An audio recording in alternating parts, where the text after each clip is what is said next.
1991-92 साली नाशिक जिल्ह्यातल्या एका गावामध्ये प्रभाकर निकम यांची एका शाळेवरती बदली झाली होती आणि तेव्हा ते आपल्या 30मध्ये होते, एकदम तरुण वयात. आणि त्यांची बदली व्हायची ही पहिलीच वेळ. नवीन गाव, नवीन लोक, नवीन नोकरी, त्यामुळे ते खूप एक्सायटेड पण त्याचबरोबर खूप नर्वससुद्धा होते. असो तर ते त्या गावामध्ये येतात. शासनाने त्यांची राहायची सोय एका जुन्या कौलारूच्या घरामध्ये केली होती, जे की आधी वन विभागाचं ऑफिस होतं आणि काही कारणाने ते स्थलांतरित झालं होतं. सो त्या जुन्या घरामध्ये, त्या कार्यालयामध्ये ते राहत होते आणि त्यांची ही स्टोरी, ही आपबीती त्यांनी मला स्वतः सेंड केली आहे. असो, त्यांची जी शाळा होती ती त्यांच्या घरापासून एक 2-3 किलोमीटर लांब असेल, त्यामुळे ते रोज सायकलने शाळेवरती शिकवायला जायचे. आता गावामध्ये एक नवीन पाहुणा शिक्षक आला होता, त्यामुळे काही गावकरी त्यांना भेटायला आले. त्यांनी त्यांची विचारपूस केली की कुठून आलात, कसे आलात.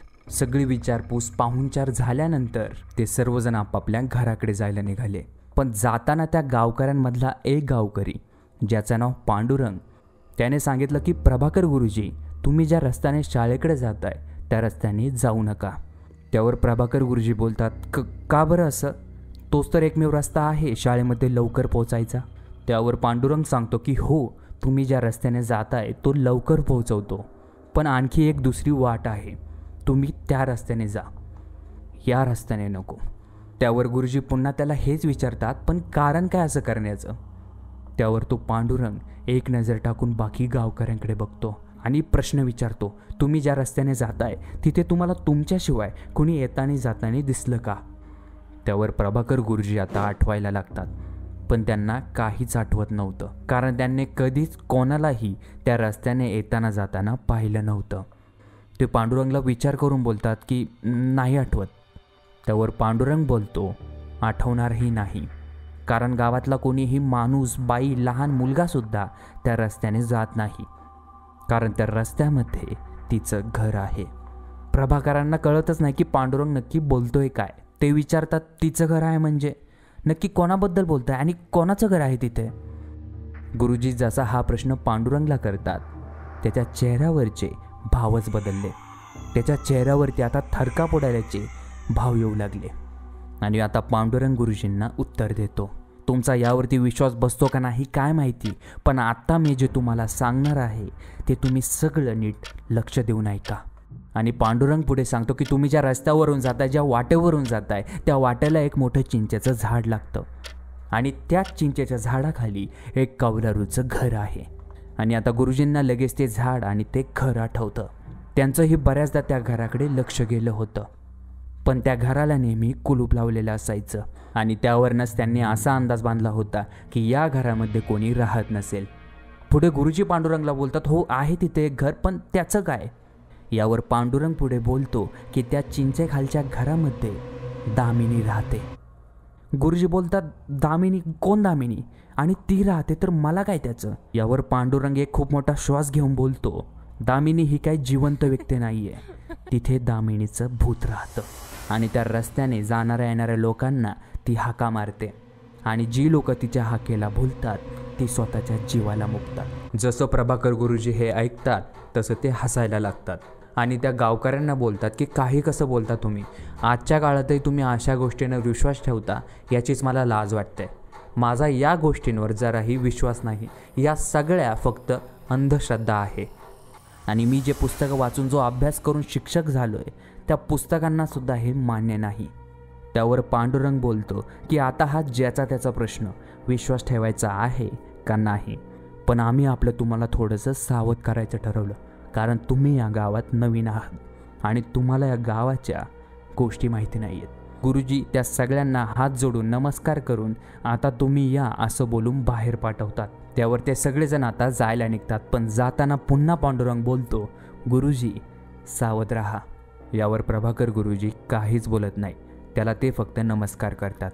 पण आता त्याने जे जे काही सांगितलं आहे या सगळ्यांचा विचार गुरुजींच्या डोक्यात येऊ लागतो की त्याने जे काही सांगितलं आहे ते खरं असेल का, आणि यासारखे बरेचसे प्रश्न त्यांच्या मनामध्ये उद्भवू लागले. आता थोडे दिवस जातात पण गुरुजी काही रस्ता बदलत नाही, कारण तोच रस्ता त्यांच्यासाठी खूप सोयीस्कर होता आणि आत्तापर्यंत त्यांना त्या रस्त्यावर आणि त्या घरापाशी एकही गोष्ट जाणवली नव्हती. आणि आता तेही सगळं काही विसरून गेले होते. त्यांचं रोजच्यासारखं जीवन सुरू होतं. सकाळी शाळेत जाणे, संध्याकाळी 5 वाजता घरी येणे, जेवण बनवणे आणि झोपी जाणे. आता आणखी थोडे दिवस जातात आणि हिवाळा सुरू होतो. दिवस छोटा आणि रात्र मोठी होऊ लागते. आणि अशाच एका काळ्या अंधारलेल्या रात्री प्रभाकर गुरुजी रोजच्या प्रमाणे शाळा सुटल्यावर सायकलवरून त्या रस्त्याने येत होते. सर्वत्र अंधार पसरलेला होता आणि तेवढ्यात त्यांच्या सायकलचं टायर पंक्चर झालं आणि त्यामुळे आता ते पायी चालू लागले. आणि बघता बघता ते त्या चिंचेच्या झाडाखालच्या घरापाशी येतात. ते तिथे जागेवरती 2 मिनिटं थांबतात आणि त्या घराकडे एक नजर पाहतात. ते घर आणि ते झाड इतकं भयानक दिसत होतं की कोणालाही ते पाहिल्यावर दरारून घाम फुटेल. त्यामुळे आता ते लगेच पुढे चालू लागतात. पण तेवढ्यात त्यांना एक आवाज आला, कोणाच्या तरी पैंजणाचा. आता सगळीकडे रातकिड्यांचा किर्र आवाज येत होता आणि त्यामध्येच हा एक आवाज खूपच वेगळा होता. त्यामुळे त्यांचं लक्ष लगेच त्या घराकडे आणि त्या आवाजाकडे गेलं. गुरुजी पुन्हा कान टवकारून तो आवाज ऐकू लागतात. पण पुन्हा तीच स्मशान शांतता. गुरुजींना पहिल्यांदा वाटलं की त्यांना भास होतोय की काय, पण तसं काहीच नव्हतं. कारण दुसऱ्याच सेकंदाला पुन्हा तोच पैंजणांचा आवाज आला. गुरुजींना आता कळून चुकलं होतं की त्यांना जो आवाज येतोय तो भास नाहीये, तो खरोखरच येतोय आणि तो त्या घराच्या दिशेने येतोय. गुरुजी पुन्हा कान टवकारून ऐकू लागतात की आणखी काही आवाज येतोय का. त्यावर गुरुजींना त्या पैंजणांच्या आवाजाशिवाय आणखी एक आवाज येतो. आता गुरुजी जसा हा आवाज ऐकतात, पहिले 2 मिनटं तर त्यांना काहीच सुचत नाही. ते हेच प्रोसेस करतात की हे जे आता त्यांनी ऐकलंय ते खरं आहे का. पण तितक्यात पुन्हा तोच आवाज रिपीट होतो आणि यावर नकळतपणे गुरुजींचे पाय त्या घराच्या दिशेने वळतात आणि ते तिकडे जायला निघतात. कारण पहिली गोष्ट त्यांच्यामध्ये क्युरिओसिटी होती की जे काही नक्की प्रकरण आहे याचा त्यांना साक्षमोक्ष लावायचा होता. आणि दुसरी गोष्ट अशी की त्यांना माहीत नाही काय झालं, पण त्यांना तो आवाज आणि ते घर अट्रॅक्ट करत होतं. असं वाटत होतं की ते त्यांना जवळ बोलवत आहे, जस्ट लाईक मॅग्नेट. गुरुजी आता त्या दरवाजापाशी पोहोचतात. पण त्या दरवाजाला एक कुलूप होतं आणि गुरुजी दरवाजाला हात लावणार तेवढ्यातच आतमधून कोणीतरी दरवाजा उघडते, कोणीतरी ढकलतंय असा आवाज त्यांना आला. प्रभाकर गुरुजी टचकून 2 पावले मागे सरकतात आणि त्यांना एक थोडीशी शुद्ध येते की आपण काय करत होतो. आता त्यांच्या पोटात गोळा आला होता. ते लगेच मागे वळतात, आपली सायकल घेतात आणि पळत आपल्या घराकडे सुटतात. पळता पळता पुन्हा त्यांना एक भयंकर हसण्याचा आवाज येऊ लागतो. ते पळता पळता एक नजर मागे वळून बघतात आणि त्यांना दिसतं त्या चिंचेच्या झाडाला एक झोका आहे आणि त्या झोक्यावर एक केस मोकळं सोडलेली बाई आहे आणि ती झोका घेत मोठ्या मोठ्याने भयंकररित्या हसते. ते हास्य आणि ते जे गुरुजींनी 1-2 सेकंदामध्ये तिथं पाहिलं आहे ना, ते प्रभाकर गुरुजी अजूनही विसरू शकलेले नाही आहे. असं गुरुजी आपल्या घरी येतात आणि सरळ देवघरात जाऊन देवाच्या पाया पडतात आणि मीठ टाकून आंघोळ करतात. कारण त्यांच्या आईने त्यांना लहानपणी सांगितलं होतं की मिठाच्या पाण्याने आंघोळ केल्यावर नकारात्मक शक्ती नाहीशी होते आणि आपण शुद्ध होतो. असो गुरुजी ती रात्र आता संपूर्णपणे जागूनच काढतात. आणि जसं मी सांगितलं की थंडीचे दिवस होते आणि रात्र खूप मोठी होती आणि ही रात्र त्यांच्या आयुष्यातली सगळ्यात भयानक आणि मोठी होती. ज्या रात्री हे घडलं त्या दिवशी शनिवार होता आणि आता रविवार म्हणजे शाळेला सुट्टी. गुरुजी पहिले सकाळी सकाळी गाव गाठतात आणि पांडुरंगचं घर शोधायला लागतात. त्यावर त्यांना तिथे कळतं की पांडुरंग शेतात गेला आहे. गुरुजी सरळ त्याला शोधत शेतामध्ये जातात आणि पांडुरंग जेव्हा गुरुजीला आलेला पाहतो तो मनातल्या मनात हसतो आणि त्याला कळून चुकतं की ते कशासाठी आले होते. गुरुजी आता त्याच्या जवळ येतात आणि कुठलाही रामराम नमस्कार न करता सरळ त्याला हेच बोलतात की तू सांगितलेलं बरोबर होतं. काल रात्री मला त्या घरामधून एका स्त्रीचा, एका बाईचा आवाज आला. त्या बाईने मला जवळ बोलवलं आणि दरवाजा उघड बोलली. पांडुरंग मध्येच त्यांना थांबवत बोलला की तुम्ही तो दरवाजा तर उघडला नाही ना. त्यावर प्रभाकर गुरुजी नाही बोलतात. मी त्या दारापाशी गेलो आणि मी त्या दरवाजाला हात लावणार होतो तेवढ्यातच आतमधून मला कोणीतरी दरवाजा ढकलतंय, आदळतंय असा आवाज आला आणि मला शुद्ध आली. मी लगेच मागे फिरलो, पळत सुटलो आणि पळता पळता मी त्या चिंचेच्या झोक्यावरती त्या बाईला पाहिलं जी की जोरजोरात हसत होती. गुरुजी बोलतात की कोण आहे ती बाई आणि असं काय झालं होतं तिथे. यावर पांडुरंग सांगतो की जसं मी तुम्हाला आधी सांगितलं तिचं नाव दामिनी आहे. ती मी लहान असल्यापासून किंवा त्याच्याही आधीपासून त्या घरामध्ये आणि त्या झाडापाशी भटकत असते. ती आमच्या गावाच्या एका सावकाराची दुसरी बायको आहे. ती आमच्या गावाला लागलेली एक श्राप आहे.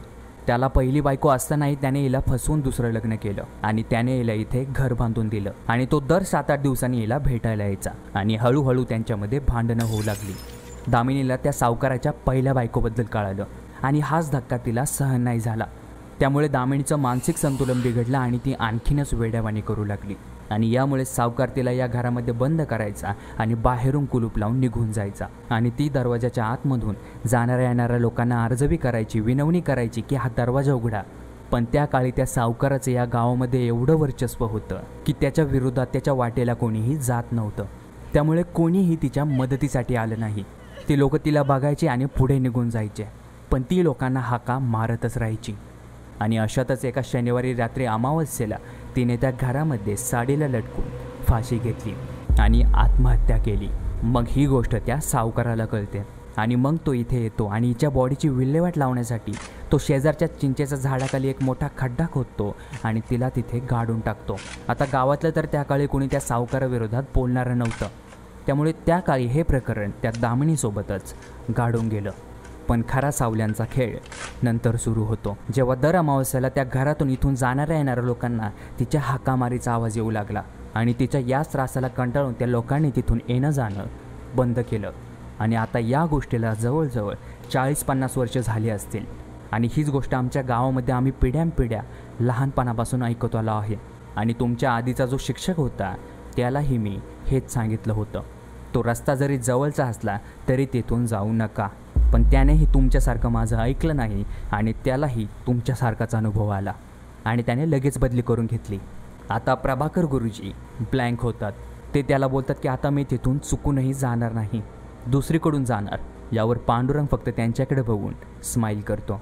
आता प्रभाकर गुरुजींचा ज्या गोष्टींवर तीळ मात्रही विश्वास नव्हता त्यावर आता त्यांचा संपूर्णपणे विश्वास बसला होता आणि त्यांच्याही मनात बदलीचा विचार आला होता. पण त्यांनी ठरवलं की अजून थोडे दिवस आपण इथे काढूयात, कारण आता रस्ता तर बदलला आहे. हो, थोडा लांब आहे पण ठीक आहे. मग प्रभाकर गुरुजी तिथे 1-1.5 वर्ष काढतात आणि त्यांची दुसरीकडे बदली होते. आता प्रभाकर गुरुजी रिटायर झाले आहेत आणि अशातच एके दिवशी ते माझा व्हिडिओ बघतात आणि त्यांची ही स्टोरी मला शेअर करतात. आता त्यांच्यासोबत जी घटना झाली आणि त्या गावकऱ्यांसोबत जी घटना झाली त्या घटनेला इंग्लिशमध्ये एक वर्ड आहे आणि तो वर्ड म्हणजे रेझिड्युअल हॉन्टिंग. आणि याची सिंपल डेफिनेशन ही आहे की it can be a scene or a image that plays over and over through the years, a old loop or a recording. म्हणजे एखादी गोष्ट वारंवार रिपीट होते, एखाद्या रिप्लेसारखी, एखाद्या टेपसारखी, त्यामध्ये काहीच फरक नाही. फॉर एक्झाम्पल, एखादा व्यक्ती एका विशिष्ट झाडाखाली रोज बसत असेल आणि त्याचा आकस्मिक मृत्यू होतो, तर जास्त चान्सेस हेच आहेत की तो व्यक्ती अजूनही त्या झाडाखाली रोज त्याच वेळेस आणि तिथेच बसत असेल. यालाच रेझिड्युअल हॉन्टिंग बोलतात. एखादी गोष्ट वारंवार होणे, कितीतरी वर्ष होणे आणि सतत होणे. आता त्यांची ही स्टोरी, ते गाव आणि ती घटना किती खरी आणि किती खोटी हे त्यांनाच माहिती. So take it as a entertainment only. असो तर हा व्हिडिओ जर का तुम्हाला आवडला असेल आणि तुम्ही या चॅनलवरती नवीन असाल तर लाईक, शेअर, सबस्क्राईब करायला विसरू नका आकाशिक हॉररला. आणि माझ्या नवीन चॅनललासुद्धा ज्याची लिंक डिस्क्रिप्शनमध्ये आहे, तुम्ही तोही चेकआउट करू शकता. भेटूयात पुन्हा एकदा एका नवीन व्हिडिओसोबत लवकरच. तोपर्यंत पीस आऊट, बाय बाय, जय श्रीराम.